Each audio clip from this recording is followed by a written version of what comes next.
So we're group 5 and we did the interpreter of maladies. Okay, switch slides. Some biographical background about the author is that her name is Jhumpa Lahiri, and she was born in London, England, to her Bengali parents. They moved to the US soon after she was born, where they settled in South Kingstown, Rhode Island. And so Lahiri was an ethnic Indian living in America. So her parents nevertheless remained committed to their East Indian culture and determined to rear their children with experience of and pride in their culture heritage, according to Britannica. Later in her life, Lahiri earned a BA in English literature from Barnard College and acquired 3 master's degrees in English, creative writing, and comparative literature and arts, and a doctorate in Renaissance studies from Boston University. Literary contributions. Since Lahiri grew up as an ethnic Indian living in Rhode Island, she knows how it feels to go back to where your family is from and be a tourist. She intertwines that idea all throughout the short story, Interpreter of Maladies. One way is that the Doss family has to hire an interpreter to help them understand what everything says and means. Lahiri also went to publish many short stories in the New Yorker, Harvard Review, and Story Quarterly. Britannica states, among the awards garnered by the Interpreter of the Maladies were the 2000 Pulitzer Prize for Fiction and the 2000 PEN/Hemingway Award for Debut Fiction. A quick summary of our story is Mr. and Mrs. Doss and their 3 children, Bobby, Tina, and Ronnie, are all visiting their parents in India. They're attending a tour guided by Mr. Kapasi. Mr. Kapasi lives with his wife and uses his many languages to interpret for tours at hospitals. The Dosses are the stereotypical embarrassing tourists, even though they're ironically Indian. At the beginning of the tour, Mrs. Doss started flirting with Mr. Kapasi. He started to daydream about Mrs. Doss and wanted to continue the tour for as long as he could. So when Mr. Kapasi took them to a remote sightseeing spot, Mrs. Doss reveals to him that Bobby was not Mr. Doss's kid, and she wanted him to interpret her feelings since he was an interpreter. He asked her, "Is it pain you feel or is it guilt?" And so she gets angry and huffs off and attracts a lot of hungry monkeys, when all of a sudden they notice Ronnie is missing. Right as the monkeys are attacking Ronnie, Mr. Kapasi saves him, and he takes the family home, and Mr. Kapasi is hit with the reality that his daydreams of life with Mrs. Doss are just that. Okay, so if you were to look at the story of interpretive maladies from a psychological lens, it's pretty clear that the story is more of a fantasy or a daydream of Mr. Kapasi. In this daydream, Mr. Kapasi figuratively finds a way out of his unhappy marriage. In this story, he's a tour guide who's leading the Das family to the Sun Temple. As told in the story, the Sun Temple represents life, and as such, the Sun Temple represents the figurative temple of life, or the mind. This is where Mr. Kapasi is sure of his romantic feelings for Mrs. Diaz. He admires the back of Mrs. Diaz's knees. A knee in a dream symbolizes one's sexual needs and desire. And Mr. Kapasi admiring the knee of Mrs. Diaz in the Sun Temple symbolizes his hope for romantic relationship with her. The author mentions how Mrs. Diaz puts her sunglasses on her head like a tiara. This symbolizes how Mrs. Diaz is Mr. Kapasi's ideal woman and the queen of his ideal life. His image of Mrs. Diaz as this ideal woman is shattered at the Udagiri Hills, as she tells him she cheated on her husband and shows no remorse. Udagiri Hill means the sunrise hill. This is symbolic of how Mr. Kapasi is waking up from his fantasy. The author is trying to explain to the reader how there is no such thing as a perfect woman and everyone has a side to them that is repulsive. The author uses the story as a way of venting her feelings of not being good enough, a feeling that we all have felt at some point in our lives. Okay, so my first question was, to what extent does the setting change the meaning of the story? And I feel like the setting of any story kind of sets the context of like it puts the characters of the story's action into context. And I feel like if the story were to shift from a third world country like India to like somewhere in America, would like radically change the meaning of the story. Not only would it like change the symbolic meaning of the story, but I feel like the story would just be interpreted very differently by the reader if it was set somewhere else. Go to the next one. Okay, so my second question was, viewed from a psychological lens, what does Mr. and Mrs. Diaz's indifference towards their kids' behavior mean? To what extent does this impact the meaning of the story? And I feel like the way that Mr. and Mrs. Diaz don't care about how their kids act is kind of, it kind of helps the reader better connect the dots as to how this is not really an actual story. It's rather just a fantasy of Mr. Kapasi. Because any like reasonable parents, if you take your kids to like a third world country, you wouldn't be like so distant from like how they're acting and stuff. You would be very protective of them. And Mr. and Mrs. Diaz just don't seem to care. And that's not like, if Mr. and Mrs. Diaz were like actual people and this actually happened, I don't think like they would have acted that way. And it's also kind of strange how like Mr. and Mrs. Diaz are from India and their parents live there, and when they go there, they take a tour guide instead of their own parents, especially since they're going to a temple. So I feel like it kind of helps the reader connect the dots as to how this story is just a daydream and not really a actual event that happened in Mr. Kapasi's life.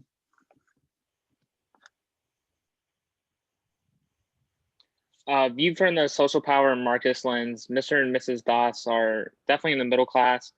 Mr. Doss is a middle school teacher in New Jersey, while Mrs. Doss' occupation isn't stated. They have the wealth to visit India to see Mr. Doss's parents and to hire Mr. Kapalsi, the tour guide, but they also try to save money when they can. On the other hand, Mr. Kapalsi has two jobs working as a tour guide and as an interpreter to pay medical bills of his eldest dead son, but he views his jobs as a failure. Mr. and Mrs. Doss' social class probably relate more to the author, Jhumpa Lahiri, because I feel like she isn't poor like Mr. Kapalsi is. The story is more radical because of Mr. and Mrs. Doss's marital problems. Mrs. Doss cheats on her husband and has another child with another man. Interpreter of Miladies has different beliefs and behaviors throughout the story, but the most apparent are the marital problems with Mr. and Mrs. Doss and their relationship between Mr. Kapalsi and his wife. So my first question was, do you think the Mr. and Mrs. Doss social class contributed to their marital problems? I believe it did, because if they were like poor like Mr. Kapalsi was, I feel like they would have more of a strain on their marriage than what they have now. Because I know Mr. Doss doesn't know the fact of Mrs. Doss cheating on him and having another child, but I feel like if they were in the upper class, they would have less problems.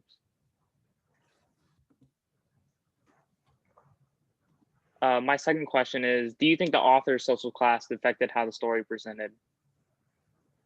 I do believe that the author's social class affected how the story presented, because I feel like the author based it off of how her life was presented or how her life was. So like if she was poor back in childhood or something like that, I feel like that would have an effect on her stories and how it's presented. From a feminist lens, Mrs. Doss is like the stereotypical housewife. She has this like pixie cut and wears clothes that shape her body. She goes like buy snacks from the locals and they all call her, and she's just so used to it that she ignores it all. She keeps her sunglasses on the whole time and paints her nails during the tour. But then the author contradicts this like perfect suburban mom when Mrs. Doss is talking to Mr. Kapasi, when she reveals that her husband and her When she reveals her husband had been that her and her husband have been friends since they were babies. It was always expected that they should be married. So when he proposed in high school and they were married in college, they and had Ronnie, but she was so young and rushed into this life and motherhood that she didn't really want. The stress of being the stereotypical married and have kids by 30 led her to cheat on her husband. The author's life was the opposite of Mrs. Doss, but she was in college for a long period of time. I bet that the author saw a lot of people like Mrs. Doss because there are so many women who are told by society to go to college to find a husband. Then my first question is, do you think Mr. Doss struggles with the same things as Mrs. Doss struggles with? I don't think that Mr. Doss struggles exactly with the same things that she does, since if you're looking at it through a feminist lens, women and males have different, like they're totally different. But I do think he struggles with the same things because he was put under the pressure that she was to like get married since they were friends when they were young too. Then my second question is, do you think Mrs. Doss will break the stereotype and tell her husband the truth about Bobby, or continue to lie and keep her perfect identity as a housewife? I don't know how soon she will do it, but I think eventually Mrs. Doss's guilt will like get so much that she feels like she has to tell him. My lens was new criticism and formalism. Viewing this piece of literature through a formalistic and new criticism lens reveals that there is a story in both ambiguous, or the story is both ambiguous and complex. Its ambiguity is that of at first it seems to be this love story of Mr. Capasi and this woman on his tour, Miss Doss. But as the story goes on, the underlying message at the beginning of the story becomes very apparent. It changes to a story of sadness, regret, and guilt that Miss Doss lives with. It is a complex story, but at first does not seem as so. It switches the story on the reader towards the middle of the story, but the author writes it in a way that it flows together so the reader is somewhat oblivious to the switch in narrative.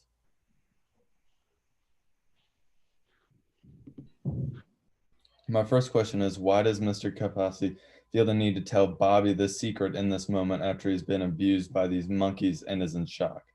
And I think this is because he's so shocked by what he's just been told by Miss Doss that he feels that Bobby, needs to know the truth, but decides against it because of his state. My second question is, why is Mr. Capasi is revealing his job as an interpreter? And this is the thing that makes Miss Doss become very interested in his personal life and what he can do for her. And I think this is because she's very closed off, and after she realizes that he works with a lot of people and has to deal with lots of people with medical conditions and interpreting that to doctors, she feels as if he can help her and in explaining this regret that she has. All right, so I had the biographical lens. The Interpreter of Maladies is a short story about an American Indian family who travel to India to visit family. And while they are there, they hire a tour guide / interpreter to show them around different tourist attractions. The author Jhumpa Lahiri grew up an ethnic Indian living in the US, so the story is very similar to what she experienced as a child. The story reflects her experiences by showing how a family, despite being ethnically East Indian, could still be just as touristy as other Americans that are not ethnically East Indian. Lahiri has an interesting view on the immigrant experience because she moved from Bengali to London and then to South Kingstown, Rhode Island. So she has experienced many different cultures from a young age. She also knows what it's like to be in a foreign place, so she can describe tourists well, like she does in the short story.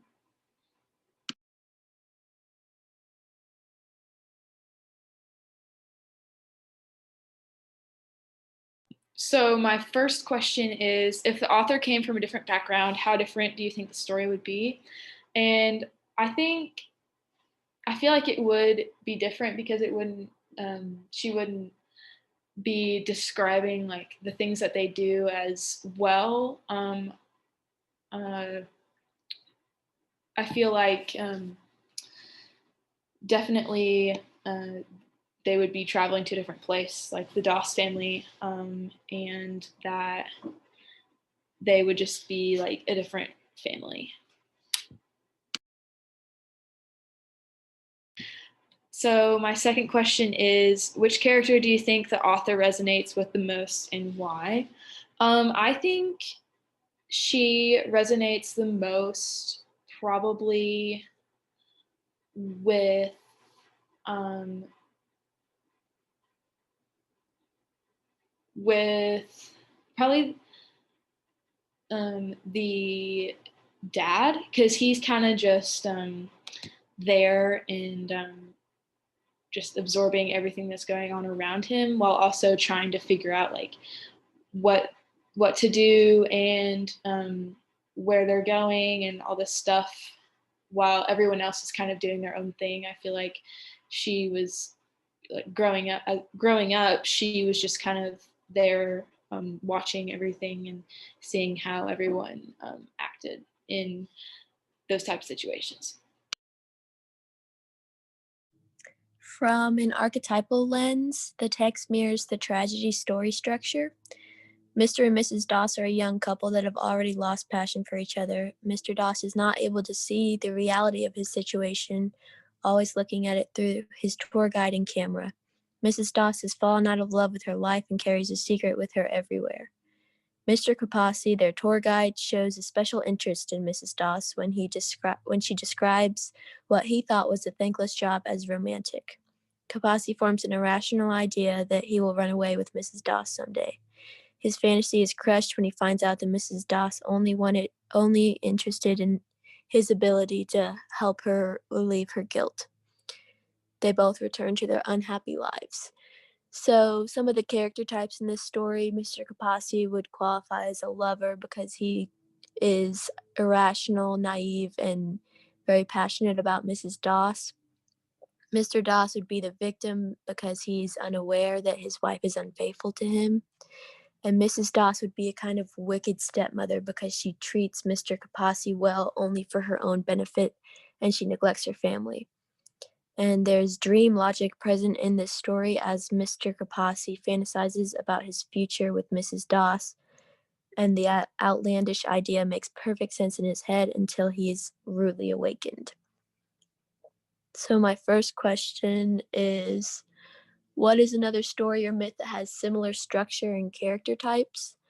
I think character types, Mr. Kapasi definitely reminds me of kind of like a Romeo because he's just like helplessly in love and he just wants an escape from his terrible life.